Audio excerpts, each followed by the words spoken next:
Down to Gorky Park, listening to the winds of change. In August summer nights, soldiers passing by, listening to the winds of change.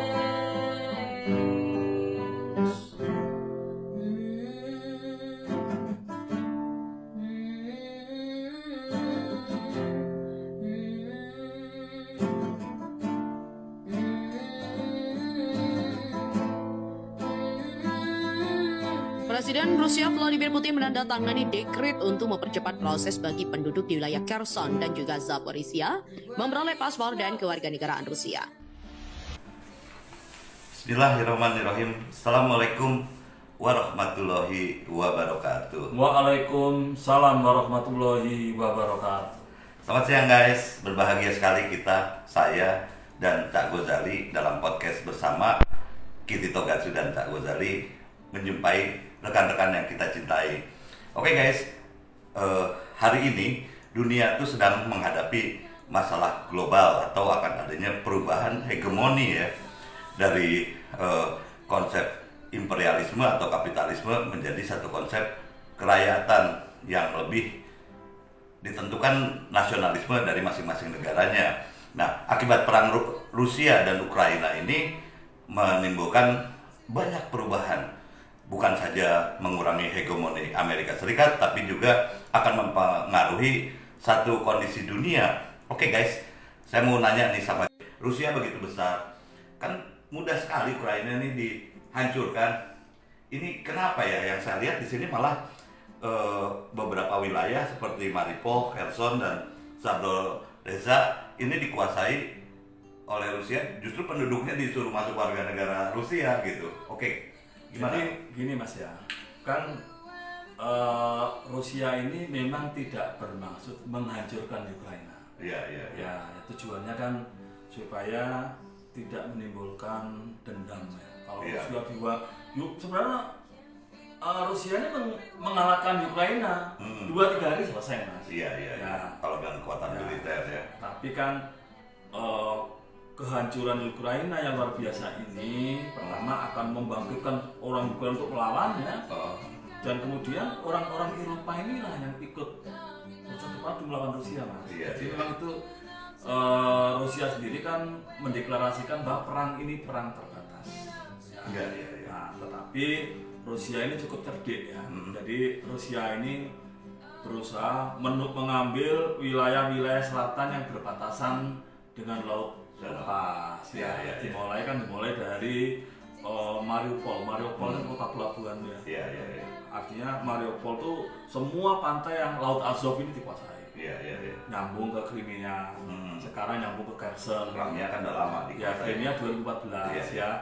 Tinggal sekarang Rusia, Inggris ya, terutama Inggris ini akan berusaha mati-matian ya membela Odessa. Ini berbahaya mas, bisa terjadi perang dunia ketiga ya. Kalau benar-benar Inggris mati-matian membela Odessa, daerah pantai yang tersisa. Iya. Ini yang bahaya. Tetapi ya dalam perang Ukraina ini kan kelihatan hegemoni Amerika turun drastis ya. Turunnya hegemoni Amerika ini menjadi tantangan yang luar biasa bagi Indonesia mas. Ya, pertama sudah pasti kaum radikal yang selama ini dipegang Amerika melemah. Iya.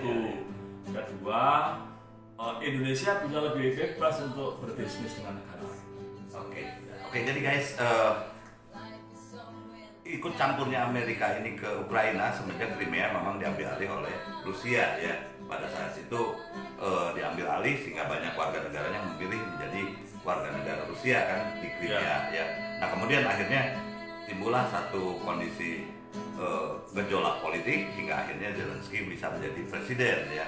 Nah jelas berarti Zelensky ini adalah milik Amerika ya mas ya. Nah kondisi terjadi di dunia saat ini adalah beberapa negara Eropa Barat seperti Jerman, awalnya Italia kemudian Jerman, Prancis lebih dulu ya, mungkin Prancis, Italia kemudian Jerman sekarang sudah mengatakan mereka mendukung Rusia dan tidak ikut campur dalam perang Ukraina. Nah ini yang luar biasa. Berarti tinggal sekarang musuhnya adalah tinggal Inggris dan beberapa negara, Polandia seperti Polandia, Finlandia. Itulah yang mereka sendiri tidak punya kekuatan militer yang terlalu besar kecuali Inggris ya. Nah akibat blokade Uni Eropa kepada Rusia yang berakibat justru negara-negara Barat itu sendiri yang lucu. Mereka kehilangan pasokan gandum, mereka kehilangan pasokan energi dan gas ya dari Siberia ya. Nah pada akhirnya di Amerika sendiri sudah mulai timbul gejolak ya karena harga BBM naik, terus kemudian harga-harga pangan juga semakin tinggi ya. Nah saya pikir juga mungkin Biden bisa jatuh tidak sampai akhir masa jabatannya ya mungkin ya malahan. Yang berbahaya kan bukan cuma satu, tapi Amerika ini bisa terpecah nih Mas. Iya. Ya, tapi memang kan semua negara besar tuh ada umur. Betul. Ya, dulu Romawi pernah jaya, Inggris pernah jaya, Spanyol pernah jaya, terakhir kan setelah perang dunia kedua kan Amerika. Iya. Yang saya luar biasa sebetulnya di Indonesia nih ya. Indonesia ini dengan kepemimpinan Pak Jokowi ini menjadi sangat luar biasa hebat ya. Dia menyetop beberapa sumber nikel akhirnya untuk bisa dikelola sendiri. Padahal kita tahu sumber nikel utama di dunia adalah Indonesia, nomor 2 Filipina. Setelah Filipina bisa kembali dikuasai Amerika dengan naiknya bom Marcos ya.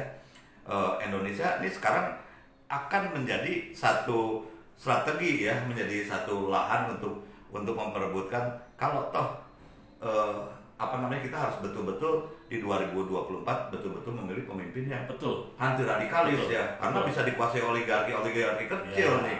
Kita aja baru sekarang sudah isu mengenai masalah tekanan Cina dan sebagainya. Jadi oligarki ini ya bisnismen yang TNC ya, Transnational Corporation, mereka ini sebenarnya ya cuma mencari duit Mas, sebanyak-banyaknya.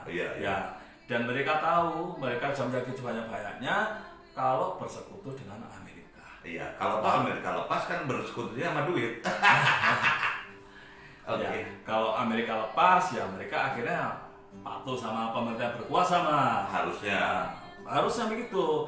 Nah, makanya 2024 inilah menjadi suatu yang sangat krusial ya. Krusial. Sehingga kita harus berjuang ini ya, kita harus meyakinkan masyarakat jangan sampai 2024 itu Indonesia jatuh ke tangan partai politik ya atau capres yang pro radikal, pro Amerika. Oke guys. Pesan saya. Oke guys, mudah-mudahan Indonesia terjaga ya. Kita butuh kecerdasan untuk membaca politik, bukan hanya bicara mengenai sentimen agama. Jadi sentimen agama sudah tidak berlaku lah. Kita harus berpikir agama itu untuk diri kita dan Tuhan. Betul nggak Mas? Betul. Oke guys, Assalamualaikum warahmatullahi wabarakatuh. Waalaikumsalam warahmatullahi wabarakatuh. Salam bela negara. Moments on